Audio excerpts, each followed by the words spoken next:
ఏ శ్వాసలో సాంగ్ మనందరికీ చాలా ఇష్టం. చిత్ర గారు అద్భుతంగా పాడారు. సిరివెన్నెల గారు అద్భుతంగా రాశారు. ఆ పాటలో ఈ చరణం అంటే నాకు ఇంకా చాలా ఇష్టం. అందులో ఫస్ట్ లైన్ మునులకు తెలియని జపములు జరిపినదా మురళీ సఖి వెనుకటి బ్రతుకున చేసిన పుణ్యమిద. అంటే ఏం చేసేసింది ఆ వెదురు నీ దగ్గరికి వచ్చేసింది, అంత మోక్షం పొందేసింది, కిందటి జన్మలో ఏమైనా పుణ్యాలు చేసేసిందా, లేకపోతే మునులకు ఋషులకు తెలియని జపాలు ఏమైనా చేసేసిందా, ఏం చేసేసిందయ్యా అని ఒక భక్తురాలు అడుగుతున్నట్టుంది కృష్ణుడిని. దాని తర్వాత నేను ఇంకా బాగుంటుంది. తనువును నిలువుగా తొలిచిన గాయములే తన జన్మకి తరగని సిరులను వరములు తలచినదా. అంటే ఒక వెదురు ఫ్లూట్ కింద మాడడానికి ఎన్నో బాధలు పడాలి, ఎన్నో దెబ్బలు తినాలి, ఎంతో అనుభవించాలి.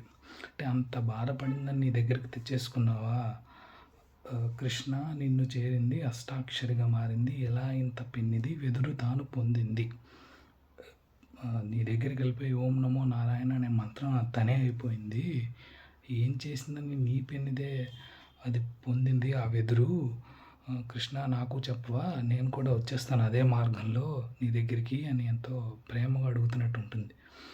అలాగే నాకు ఇంకో అద్భుతమైన థింగ్ ఏంటంటే, మన ధర్మంలో ఉన్న 4 మార్గాలు దైవాన్ని చేరుకోవడానికి భక్తి యోగ, రాజయోగ, కర్మయోగ, జ్ఞానయోగ 4 ఈ పాటలో పొందుపరిచినట్టు ఉంటుంది.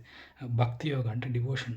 అంటే ఆ వెదురు నీ మీద ఉన్న అంత భక్తితో నీ దగ్గరికి వచ్చేసిందా, లేకపోతే రాజయోగ అంటే కంట్రోల్ మెడిటేషన్, మునులకు ఋషులకు తెలియని జపాలు చేసేసి నీ దగ్గరికి వచ్చేసిందా, లేకపోతే కర్మయోగ అంటే బై ఇట్స్ యాక్షన్స్, కిందటి జన్మలో ఏమైనా పుణ్యాలు చేసేసిందా అంటే తన యాక్షన్ ద్వారా నీ దగ్గరికి వచ్చేసిందా, లేకపోతే ఫోర్త్ది జ్ఞానయోగ అంటే విల్ పవర్, ఎంతో విల్ పవర్ ఉంటే తప్ప అది వెదురు నుంచి మురళి కింద మారదు, ఎన్నో తట్టుకోవాలి, అంటే విల్ పవర్ చాలా కావాలి. అంటే ఆ విల్ పవర్తో నీ దగ్గరికి వచ్చేసిందా, ఈ 4 మార్గాల్లో ఏ మార్గం ద్వారా నీ దగ్గరికి వచ్చింది అది చెప్తే ఆ మార్గంలో నేను కూడా వచ్చేస్తాను నీ దగ్గరికి అని ఎంతో బ్యూటిఫుల్గా 4-5 లైన్స్లోనే సిరివెన్నెల గారు చెప్పినట్టు ఉంటుంది నాకు.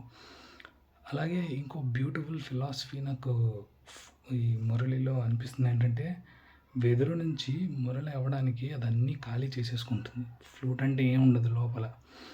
ఖాళీ చేసుకున్నాక కృష్ణుడు గాలి లేదా ఊపిరి దానిలోంచి ఫ్లో అవుతుందంటే, కృష్ణుడు గాలి ఊపిరి అంటే దేవుడు దైవత్వం.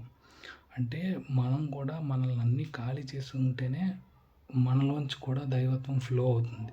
ఈర్ష, అసూయ, కుళ్ళు, కుతంత్రం అంతా ఖాళీ చేసేసుకోవాలి. ఆ వెదురు అయితే ఎలా ఖాళీ చేసుకొని ఒక ఫ్లూట్ కింద మారిందో మనం కూడా అంతే, అన్నీ ఖాళీ చేసుకుని ఏమీ ఉంచుకోకుండా ఉంటే దేవుడు కూడా మనలోంచి ప్రవహిస్తాడు.